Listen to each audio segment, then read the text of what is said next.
врачи, медсестрички, не знаю что. Бегали по солдатам, нашли мне телогрейку, одели, и потом нас стали распределять по деревням. Одели меня по приказу Рокоссовского, по приказу председателя колхоза, каждому по какому-то количеству в разных деревнях.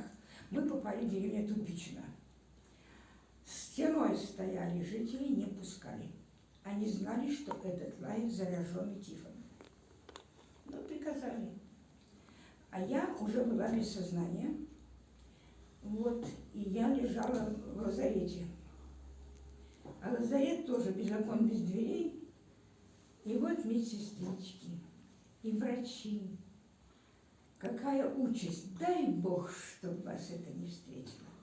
Ночами не спали, одеялами закрыли окна, и ночь накрывали детей. Но какой-то период времени, какой-то период, может, сутки-двое, я уже не помню, меня выписали безнадежную, проселили мою бабушку и маму в Тупичино, хозяин в дом не пустил, они были в кладовке, а меня, когда выписали, хозяин поселил доски на Довцевой в сарае, и меня положили туда. Этот фрагмент я не помню, но это уже из рассказов родителей. И безнадежную. Жители этой Тупичино какой-то нашли кусок ткани, чтобы меня похоронить. Но это все одновременно через лесок маленький, через речушку жила дочка хозяина. И дочка заразилась, уже заразили, которые раньше пришли, чем мы. И дочка, и дети все были зараженные, и их забрали в госпиталь. В госпиталь или, как называют это самое, или в больницу, там, наверное, своя была больница, Тупичино. Вот. И дом остался пустой.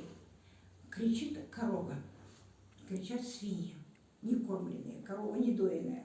А вот так моя бабушка, деревенский человек, она не могла это слышать. Она подошла к хозяину: дай мне ключи, мне все равно умирать, ты же видишь мой возраст. Пусти меня туда, я корову подаю. И он отдал ей ключи, но сказал: ты сюда не возвращайся.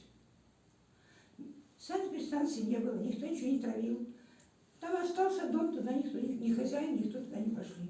Пошла моя бабушка, мы еще спрашивали: как ты жива осталась?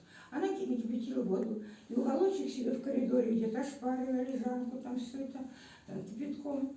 И там она жила, доила корову, подоит корову, сливочки, свеженькое молочко. Хозяин сказал: не приходить в этот дом, не появляться.